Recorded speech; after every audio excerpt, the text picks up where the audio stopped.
Welcome into ATL Day Ones with Jarvis and Tenitra. Coming up on today's show, the Atlanta Falcons suggest say no. And the team tried to make history last night in the Celtics, but they made history the other direction. But might that mean a reset in history locally? And last but not least, and for the culture, how about this? We're going to recap our Memorial Day weekend. That's all coming up next right here on ATL Day Ones. So let's go. This is ATL Day Ones, part of Locked On Sports Atlanta. And it starts now.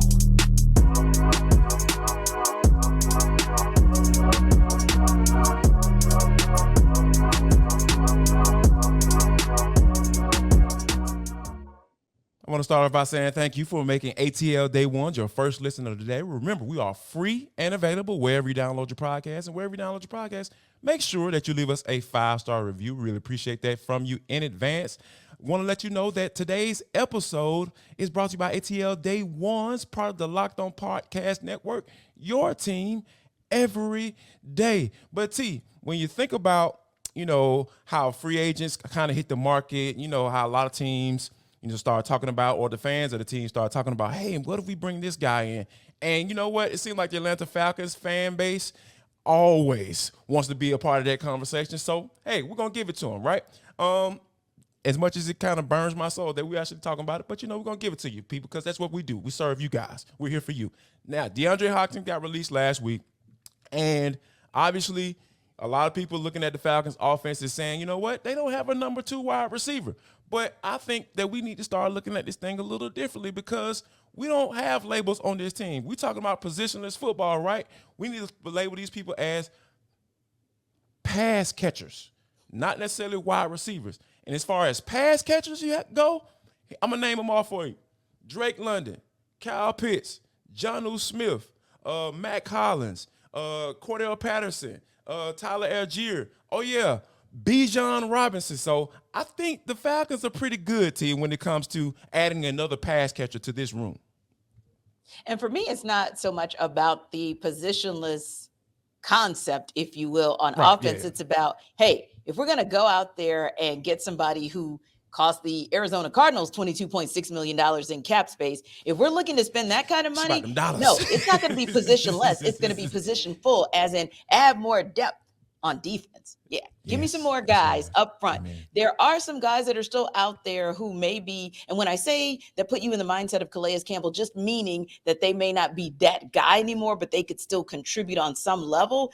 Yep. If Terry Fontenot and Arthur Smith are going to go out and get a guy for that kind of money, I just really still want him to shore up the defense. I think you're quite fine, to your point, on offense. When you go down the list of individuals who bring something to the table that belies more than just their title.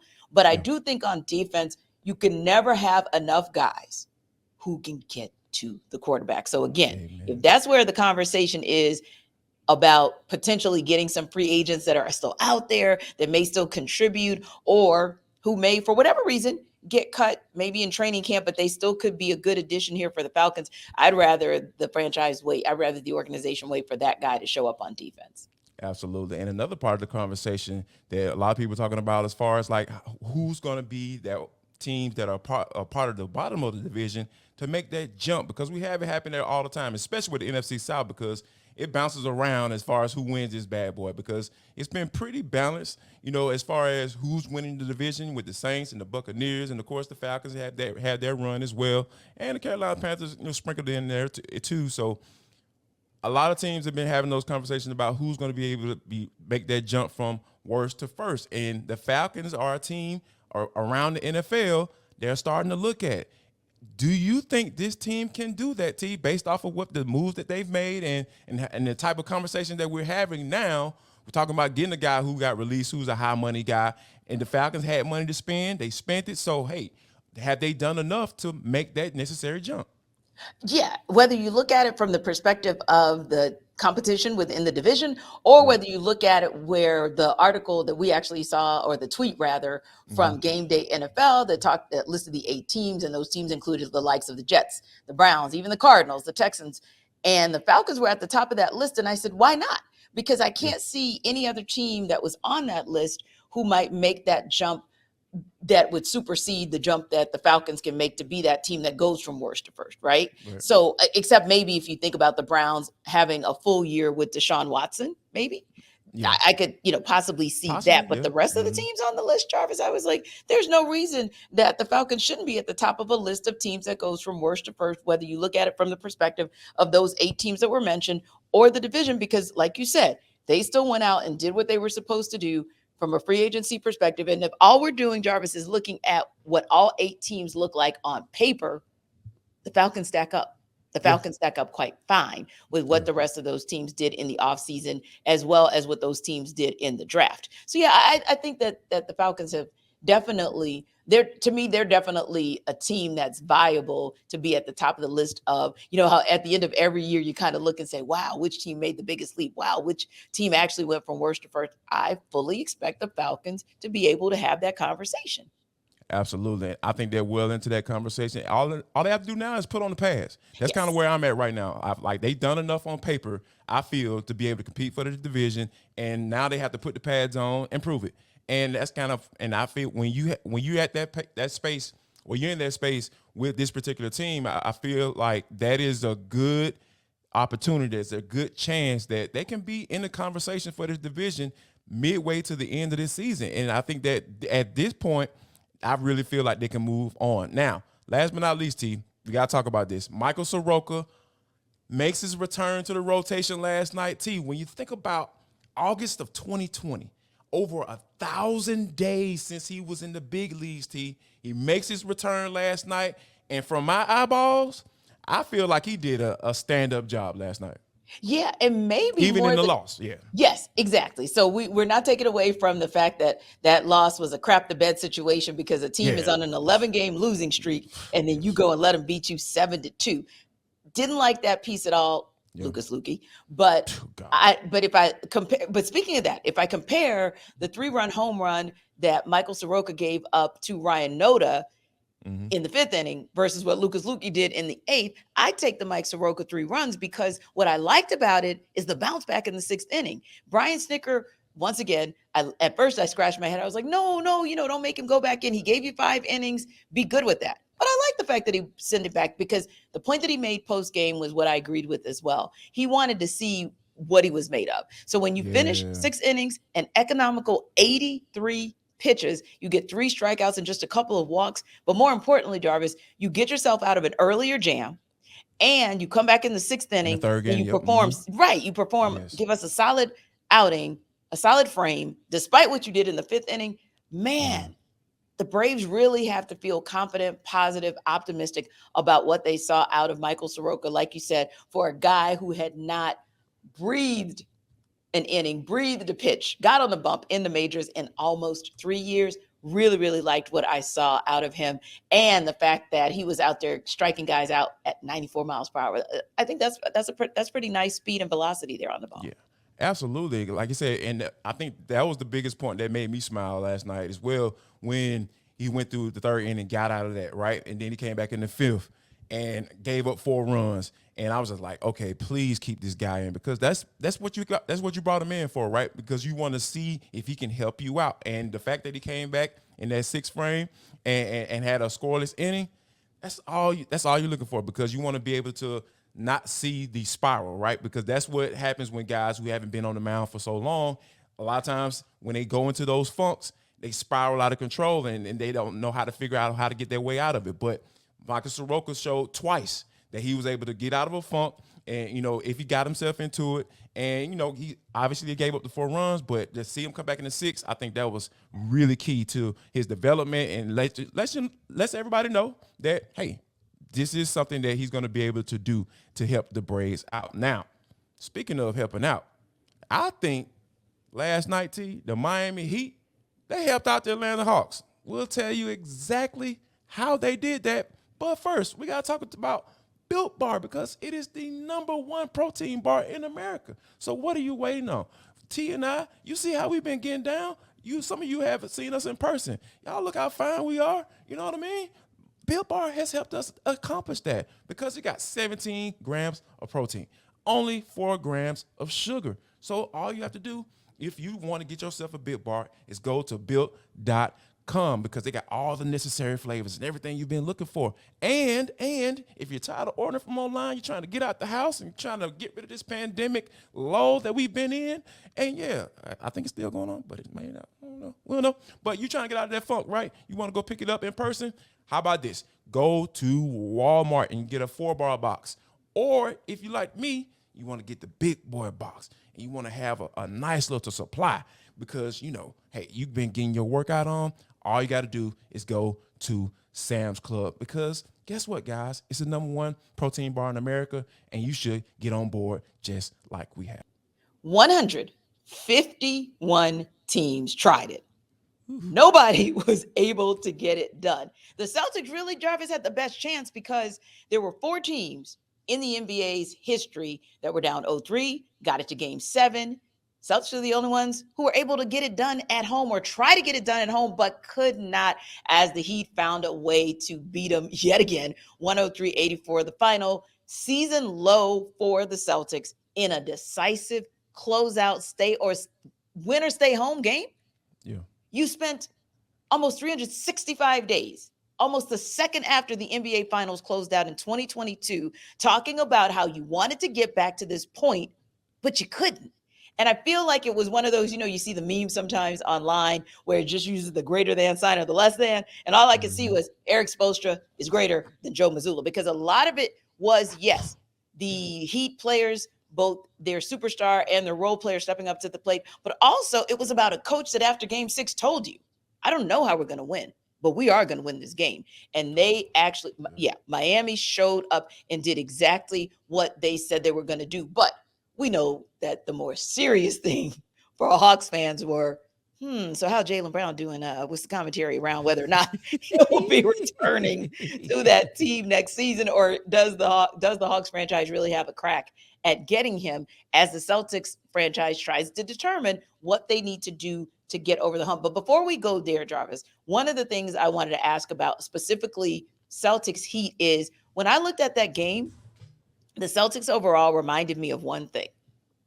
Are the Celtics kind of like your throwback Bills, a team that went to 4 straight Super Bowls and could never get it done? That's what the Celtics feel like to me. They feel like the team that's always going to get there. They're always going to be in the mix, whether that's Eastern Conference Finals or NBA Finals. But I don't know if this team ever has what it takes with the mental fortitude, the basketball IQ, or the intestinal fortitude to get it done. Yeah, I wholeheartedly agree. The way they're currently constructed, I don't think they're going to be able to get it done because here's why. At the end of the day, they just basically throughout the whole point guard position. Like, we don't need one. All we need is a whole bunch of athletic wings and guys who can shoot the 3 ball and play defense, and we can get it done. And that's proved to not be true because at the end of the day, like, this team shoots the 3 regardless of what, of how they're doing it. I know it's a lot of times, they tell guys the mantra nowadays is to keep shooting. But for me, I don't like that mantra because in the playoffs, you basically depending on whether or not you got it or not. And then they didn't have it last night to start the game off. So it is just that's why I feel like the whole Eric Spoelstra piece comes into play, right? Because he has the coaching acumen. He has the respect of his players. And Joe Mazzulla is the opposite of that. I don't think he has the coaching acumen. Now, I'm not saying he will never be a solid coach. Right. But I am saying that he has some growing to do from that standpoint. And then it's from a respective player's point. Like, you can see Jason Tatum, not necessarily in this game, but the previous games and games throughout this entire playoffs, they ain't really listening to him like that. I feel like he doesn't have the command and respect that those guys need from their coach, or they need to give to their coach in order for them to get the job done. So I think overall, the way it's constructed, I don't think they're going to get it done. And I think that they are kind of like a throwback team of how teams used to get championships done. Hey, load up with all the talent and y'all can figure it out. I don't think that's necessarily the case. Last night proved to me that you can have a couple of guys that are considered superstars or stars in the NBA, and Bam Adebayo and Jimmy Butler, but you can have some guys that are developmental pieces that have you brought in, you coach those guys up, so to speak, and you can get the job done that way. Now, if Spoelstra and this team are going to be able to get it done in the NBA Finals, that's a whole nother conversation. Yeah. However, I think Hawks fans should have some resolve, should have a little peace to say, hey, might not necessarily need the whole 3 superstar thing to get it done. Yeah, and that's a team that you beat. The Hawks beat the Heat, and the Heat had to find their way back in. They drove them. There wasn't no they beat the ball. They beat the crap out of them. Yeah, they really did. I mean, they really did. And you think about the Hawks and what they were able to do I think the Hawks low-key probably were the Celtics' worst enemy in more ways than one. Yeah, you got 2 games out of them, but what you really did was you woke up the sleeping giant in the Heat. I think that when the Hawks beat them, they said, wait a minute. We should not be resting on our laurels. And it's like every single person stepped up. And that made me think about something else that you mentioned. One of the things that made Eric Spoelstra so confident is because he knew, Duncan Robinson, you have done a disappearing act, but I'm going to expect you to show up game 7. No questions asked. And he did. Got him 10 points. Caleb Martin, keep being the Caleb Martin that you are. If Joe Mazzulla is not going to game plan for you, keep doing you. Okay. And so that's what I loved as well. Almost and that kind of made me think about Jaylen Brown. Caleb Martin, T. He was almost the finals in the conference finals MVP. That's why I said almost say it again for me. Not the superstar. There would have been a good argument for the role player, the undrafted free agent role player who was able to help the Heat get over the hump. But you look at a guy like Jaylen Brown, right? And not to say that he didn't take something away from Joe Mazzulla and even from Ime Udoka, but on the same token, I wonder about a Jaylen Brown being under somebody like, say, a Quinn Snyder, and whether or not you could get something different out of him. So here's the thing. Stat line wise, his numbers look virtually the same with DeJounte Murray's, by the way. They're both shooting around 34% from 3. DeJounte's, Jaylen's a little better from the field, 49% versus 43. And then when you look down 45, you look down the rest of the stat line, it's virtually the same. But Jarvis, what if, and it would be an interesting lineup because you might have to decide if you want a DeJounte Jaylen backcourt, just saying, because I mean, DeJounte and Jaylen are essentially the same. They play the same position. Right. How would you figure that in? And do you think that that's a road that is viable? We're not talking contracts, guys, by the way. We're not, because that's very complicated and convoluted when it comes to the NBA. Just theoretically, could a coach like a Quinn Snyder get Jaylen Brown to put his talent with his mental fortitude, his intestinal fortitude, and get him to be, I don't know if he necessarily has to be that guy, but maybe a true Robin, like I'm going to come in the paint and be Robin 95% of the time. And then at the times when I need to be Batman, I'm going to be that because Quinn Snyder can get me there. To be honest with you, now Brian Windhorst have reported that both sides are going to come to a contract deal, but I know that's not what we're talking about. But if this were a situation where the Hawks had the opportunity to get him, I really feel like you're going to have to choose between Trae Young or DeJounte Murray. I feel like that's the only way the deals are going to get done. But for the reasons I just mentioned of them saying, hey, we don't need a point guard. They need a guy that can set up an offense. Now, I know Jason Tatum's going to get the rock when it's crunch time. Get it. Understand that. However, throughout the game, to get your guys into a flow of a game, a flow of an offense, like you need a good point guard. And I think that, Trae – Now Trae Young ain't going nowhere. So I'm essentially talking about DeJounte Murray. Yeah. Are you going to be willing to part ways with DeJounte Murray with 1 year left on his deal? And, and of course, he's going to take a couple other pieces as well. And, of course, maybe some draft picks to get this thing done. But I really feel like that's the only piece that I feel like Boston would be at least halfway interested, is that you throw a guy like DeJounte Murray into that fold. And to be honest with you, I really wholeheartedly want to see this Trae Young, DeJounte Murray thing work. Yeah. I want to see what Quinn Snyder can do with a full offseason, a full season of coaching and that interaction and trying to build this team up. I want to see what that would look like. But I really only think that this deal gets done if they throw in DeJounte Murray to make it work. Yeah, you'd have to, because you really have to give them close to same for same, if not more. And you may have to have, like you said, have a DeJounte Murray, and you may have to, unfortunately, you might not want to, but you may have to consider throwing in I hate saying it out loud even, but an AJ Griffin type. I'm just going to have to say it that way because I can't say AJ Griffin himself because the minute I saw that his dad got hired by the Bucks, I was like, I watched Twitter go crazy in Atlanta. Like, no, you will not take your junior. No, you will not. No, so nobody wants him gone because like you said, I'd love to see, I know Quinn Snyder didn't give him a whole lot of play when he came on board, but I'd love to see AJ Griffin year 2 and what that looks like. But I agree with you as well. As much as I would love to see Jaylen Brown, when you dig down into the numbers and you dig down into what it would take to get him here, which would be the parting of DeJounte Murray, are you really saying that you're okay with the Hawks parting ways to get the same guy? Because stat-wise, they're pretty much the same guy, but I might give DeJounte the edge in facilitating. So are you okay with giving him away to get Jaylen? Look at the stat line before you make that decision, because I don't think there's as much disparity as people would like to think there is. And to your point, what might DeJounte look like when you look at DJ in a full year with Quinn Snyder, once Quinn figures out how to get these two people in place? One more thing before we wrap up, Jarvis, I think too, that if best case scenario, and of course we are pontificating big time, right? You keep DeJounte and maybe it doesn't work out. Maybe Jaylen Brown stays with the Celtics one more year and says, okay, we've done our Buffalo Bills thing one time too many. I'm out of here. Maybe you revisit it next year. You just never know what might happen. It's the NBA at the end of the day where, Brian Windhorst can be absolutely right about a contract being agreed to by the C's and Jaylen Brown. And then we're having this conversation next year about Jaylen Brown saying, I told you all last season I wanted out. I still do. So who we don't hope wants out is our everydayers. Never, ever, ever. Please stick around, stay with us, because we love it when you guys come around. We know you want to talk to us about your Memorial Day weekend as well. What you guys do? Did you pack a plate? Did you pack 5 plates when those people told you could take food? You should have done it.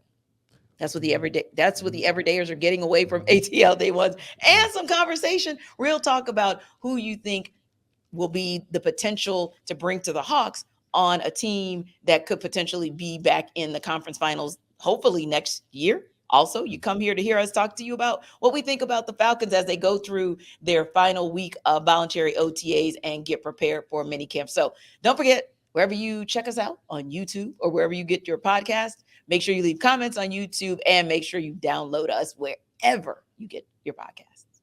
But T, this is For the Culture. It is the intersection between sports, entertainment, the culture, and sometimes whatever the hell we want to talk about, because that's just how we get down into the show. Today is no different.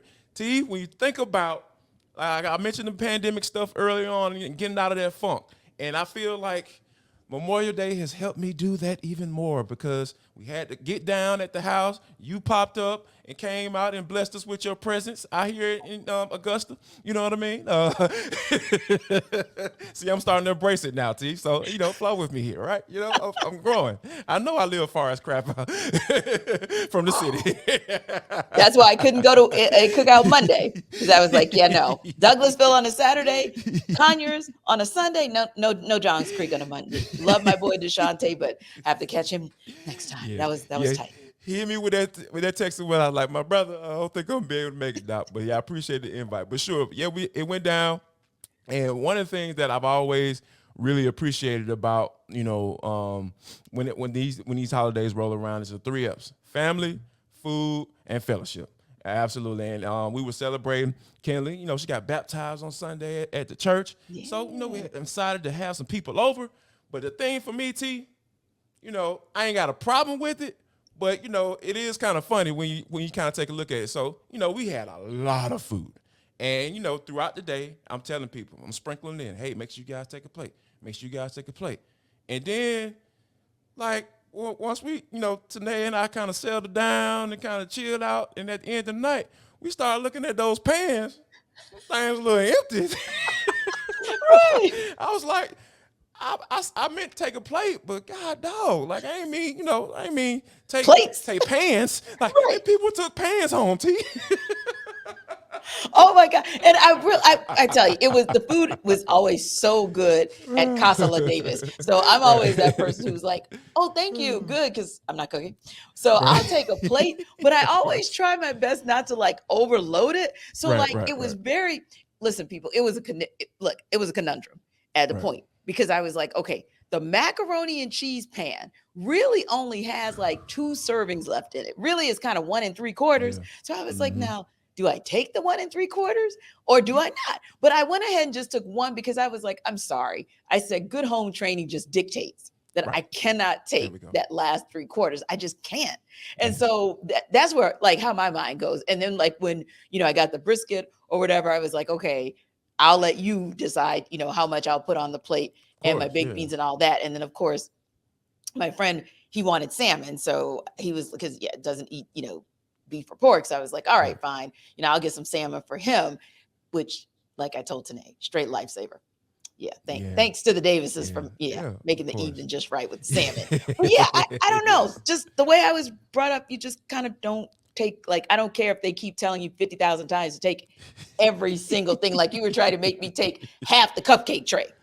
And I'm a cupcake fiend. I really wanted all the damn I really cupcakes. meant that now. Like, I really meant that because we have one left now. Yeah. No, home training, man. Just home training. Sorry. I like how you put that, home training plate discipline. You know what I'm saying? Like, home training plate discipline. Exercise that, people. Like, don't be going over folks' house, knowing that they got a whole bunch of food. And even if they tell you, go ahead and drop that bad boy and go get as many plates you want, still show some discipline, show some restraint. Because, even though Tanae and I, we were saying, like, it's all good, we understand. Like, what I'm saying? People want to have a little extra plate, ain't got to go nowhere because we did it on Sunday. So, people don't have to feel like they have to go out on a Monday because they can kind of take it easy and take the day in and all that cool stuff. But, have some home training plate discipline. I absolutely love that. T, I appreciate you on that. Well, you never know. We might have some more weekend shenanigans to talk about tomorrow, but I know what we will talk about, and that is the Braves. Hopefully bouncing back with Bryce Elder on the bump tonight. And Jarvis, you never know what the fallout is going to be from the NBA Finals. The rumors are going to start to abound, and if there are rumors that relate to the Hawks, you guys know we're going to talk about it tomorrow. So make sure you come back and check out ATL Day Ones because we're going to get all your tea in the A. Absolutely. And one more thing before we get out of here. Make sure that you guys share love, show love, and most importantly, spread that love.